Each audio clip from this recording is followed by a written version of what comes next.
Metal could compute some things, but he couldn't compute everything, and the geometry of the space was still not well defined. He tried to stop, to analyze, but his computations spiraled out of feasibility. All the while, his finger pressed against the carotid artery in Sonic's neck, and he carefully recorded each faint heartbeat. Data or no data, he had to act. And yet, how could he act without analysis? How could he know which action was optimal without the help of his models? But it was much worse than that. For how could he know anything at all without deriving the mathematics? Metal limited the scope of his analysis to only the recent data. Sonic still suffered from shock, but while he could provide some medical care, he needed supplies. The art gallery was worse than useless, but there was that lounge they entered from, the one with the bathrooms. It wasn't optimal, but it was enough. He kept Sonic's legs elevated as he retraced his steps. Sonic's mechanical leg provided immense benefit. If he lost too much blood, his organs would choke from lack of oxygen. But Sonic's leg was now mechanical, and it had no need for blood, which left more oxygen for his critical organs. His haphazard heuristics was enough, and Metal was relieved to see the lounge across the corner, although he still had no way of knowing if it had been his actions or merely chance that brought them here. This uncertainty was a problem. Mathematics were either true or false, with nothing in between. Without absolute certainty, there was no consistency. Blood oozed from the damp paper on Sonic's back. The makeshift bandage Metal had applied in the magnet room was paper, and the water from Nega's earlier trap had destroyed what little structural integrity it had. As Metal creaked the bathroom door open, the bathroom emerged before him, empty and pristine, and to his left stood the rest of the lounge. An unused, though artificially worn, sofa stood against the wall. Metal crept over to it, and he laid Sonic on his side with his legs elevated over the cushions. A mahogany bar stood before him with an empty ice bucket stowed on its counter. Taking the bucket, Metal leaped to the sink. He slammed the faucet as the bucket filled. He processed the rest of the room. A large rack of bleached white towels crowded the corner. He heaped the towels on his arms and balanced the bucket in his hand. Carefully, he returned to the couch and knelt down by Sonic's side. Most of the paper bandage had slouched off, so Metal whisked it to the floor and examined Sonic's wound. Although the bleeding was not severe, it still oozed across his fur. Until the wound healed, it was open to infection, and an infection could be deadly, especially without proper medical treatment. It was vital to keep the wound clean. Metal looked down at his hands. Filth filled the crevices between his fingers. Scraps of tree sap still smeared the copper panel, and oil paint coated his palms. Metal took another glance at Sonic, stood up, and wandered back to the sink. He lathered soap over his hand and scrubbed every millimeter of his fingers and arms. Dirt and chemicals filled the basin, and as Metal flicked his hands dry, he watched the dirt spiral with the yellow water as it disappeared down the drain. The dirt was gone, never to be seen again. Metal returned to Sonic. Though most of the paper was gone, the power cable still wrapped Sonic's chest. Sonic laid on half the cable, so Metal had to carefully unwind it from his body and scrape any leftover paper to the floor. He took the cable to the sink, washed it, and sat by Sonic's side. He should have washed the cable and his hands at the same time, but he hadn't thought that far ahead. Still, his hands were clean, the cable was clean, and the towels were sterile. This is the best he could manage. He dipped the towel in the water and brought it to Sonic's back. He was careful to wipe the blood and grime away from the wound, keeping everything as clean as was possible. As he dabbed closer to the wound, Sonic stirred. "Cold. I'm so cold," Sonic muttered. He tried to roll over, but Metal placed his hand over Sonic's side. "Don't move. I need to redress your wound." Sonic said nothing and turned back. As Metal worked closer to the injury, Sonic's shivering intensified. "I know it's cold. I'm sorry," Metal said. "But the cold is good. It means your nerves are undamaged." Metal continued to wipe away the blood and grime. The wound was deep, and an injury this severe normally required suturing to sew it together. However, as Metal inched his head closer, he saw dozens of tiny silver strands moving across the gap in Sonic's back. He hadn't expected this reaction to occur so quickly, but Sonic's recent physical exertion must have boosted his metabolism. "It appears to be unaffected, and it's healing. You are fortunate it isn't worse." "Yeah, fortunate," Sonic said. His voice was distant, but Metal wanted to keep him conscious, if at all possible. Metal tossed the wet towel over his shoulder, and it splattered onto the ground. He picked a fresh one from the pile. "Can you sit up? This will be easier if you are sitting." Sonic shuddered and weakly propped up on his elbow. When he failed to move further, Metal grabbed under his arms. He gingerly sat Sonic up over the cushions. Sonic's arms fell across the back of the seat, and he buried his face in the sofa. Metal folded the towel and pressed it into Sonic's back. He took the cable with his other hand and tightly wound it around Sonic's chest. He tied it much tighter than last time, and he was confident it would hold. "It's done. Try to take it easy and keep it clean." Sonic slid back down the couch and buried his face in the crevice between the cushions. It's okay. I'm okay." Sonic turned his head and crawled to the corner of the sofa. "Can I go to sleep now?" "Yes, but only if you promise to properly sleep and not just fall unconscious." "Is there a difference?" Sonic tried to curl into a ball, but winced as he leaned.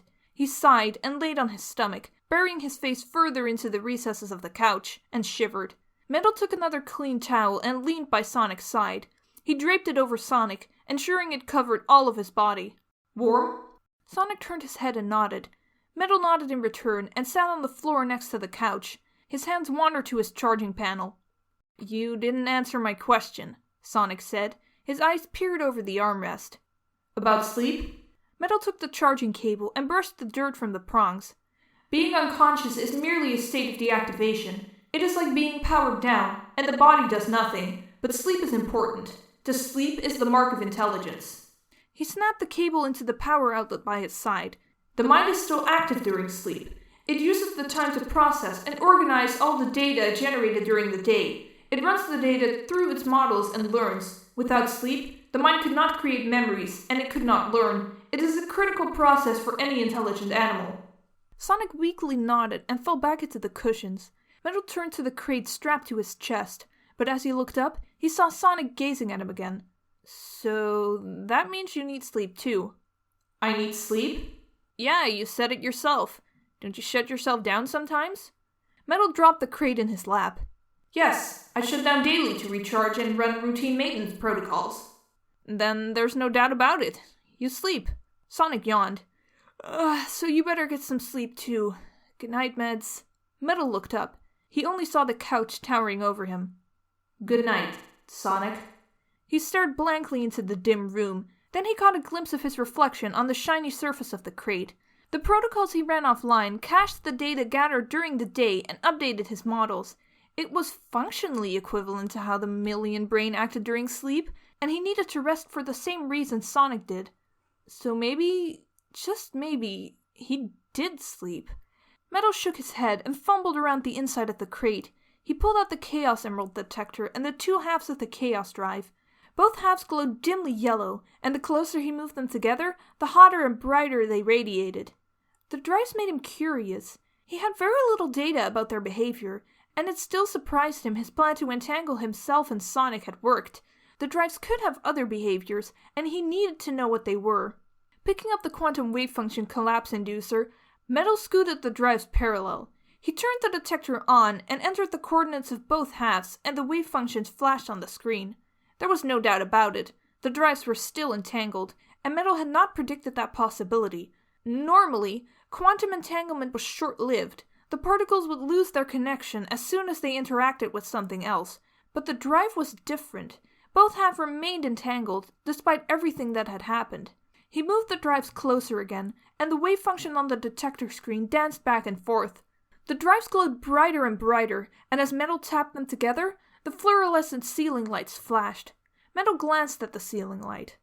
That was interesting. Why would the drive affect the light? He lifted the detector. The wave functions were all identical. The entanglement had spread, and now the ceiling light and both drives were entangled. Metal pulled the drives apart slowly. As the ceiling light dimmed, so did the wave function. It collapsed on the screen, and the entanglement was broken. Metal thought back to when he had snapped the drives. The drives must have magnetized Sonic's leg because it stuck to his own, which implied the drives affected both light and magnetism. But that would make sense. The same force of nature that controlled magnetism also controlled light. The universe ran on a set of 4 simple rules, and one of those rules was the electromagnetic force. Both light and magnetism were 2 manifestations of the same phenomenon, And yet, the electromagnetic affected more of the world than just light and magnetism, and a simple experiment would give him the answer. Metal directed his attention to his radio. He was utterly unable to turn it off, and its endless chatter had become a never-ending background of his existence. Yet, his radio was abnormally silent now, and it was even absent the customary static of the universe that occurred everywhere. He eyed the drive. Radio waves were just the same as visible light, albeit with a much lower frequency. If the chaos drive could affect light, as well as magnetize Sonic's leg, then perhaps it could block radio waves as well. Metal threw the detector and both drives back into the box and slammed the lid. This was dangerous. All of his internal systems relied on electromagnetism, and if the drives messed with that, the results could be disastrous. He didn't want a repeat of the magnet room. Plus, he still needed to run internal diagnostics. He had a maintenance cycle to process, and he had to power down his consciousness for it to work effectively. Metal leaned against the wall and began to power down his sensors. He was programmed to follow orders. He was not following orders if he followed orders. He was built to neutralize Sonic the Hedgehog, but he had saved Sonic the Hedgehog. He was a copy of Sonic, but an imperfect copy was not a copy. There had to be a certainty somewhere. It was the very nature of mathematics. Statements were either true or false. There was nothing in between.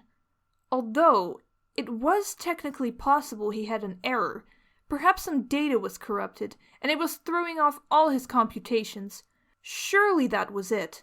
He would throw away all the bad data, and everything would make sense again. He would use his data validator.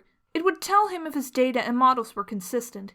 He booted his validator, but as it streamed into his working memory, he stopped. What if the problem was the validator itself?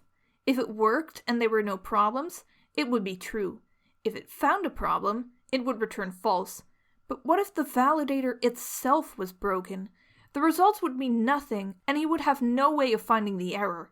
It would return true if his systems were false. True was a useless result, and could be returned in both cases. It meant nothing. If it returned false, then he would at least know the error, but if it returned true, he would know nothing. The validator clicked through his memory banks. It processed each line of code and each data point. Metal waited. He could not know the answer until it was finished. At last, the validator returned the results. True. He stared into the void and hugged himself. No, where did he go? Nega slammed the console with his fist. An Eggpon dressed as a butler walked by with a tray of wine glasses. One of the glasses shattered as Nega threw it at his computer monitor. That lousy rodent! Why isn't he playing his role? He's off the script! Nega pressed his forehead into the emerald case. There stood his nearly complete collection, the 6 Chaos Emeralds. In the corner, the slot for the last emerald stood empty and mocked him. He had one job. That special stage was nothing! How am I supposed to get the last emerald? Nega groaned and collapsed in a chair. He haphazardly shoveled back to the monitor. Broken static snowed across its surface. Then he goes and disappears. Poof! And as soon as he leaves... He swipes his thumb across the remote.